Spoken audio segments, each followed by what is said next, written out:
রব্বিরহামহুমা কামা রব্বায়ানি সগীরা। হে আমাদের রব, তাদের দুজনের প্রতি রহমত প্রদর্শন করুন, যেভাবে তারা শৈশবে আমাকে লালন পালন করেছেন।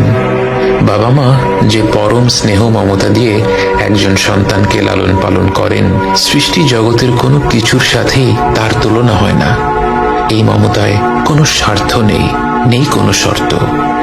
যখন আমরা আল্লাহর কাছে বাবা মায়ের জন্য দোয়া করি, আমরা পৃথিবীর পবিত্রতম মমতার কথা উল্লেখ করে রব্বুল আলামিনকে বলি, আমার রব, আপনি এইভাবেই তাদের উপর রহম করুন। বাবা মায়ের জন্য এই দোয়াটি পবিত্র কোরআনের মাধ্যমে আল্লাহই আমাদের শিখিয়েছেন। অথচ আমরা যদি শুধু বলতাম রব্বিরহামহুমা, এটাও একটা সম্পূর্ণ দোয়া।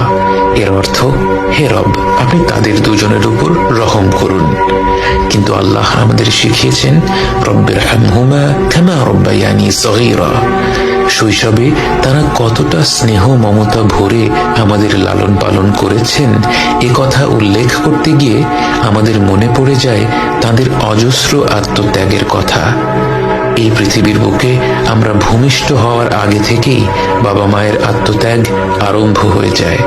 রাত বেরাতে গর্ভবতী মায়ের ঘুম ভেঙে যায়, যখন তখন প্রচন্ড ক্ষুধা পায়, শরীর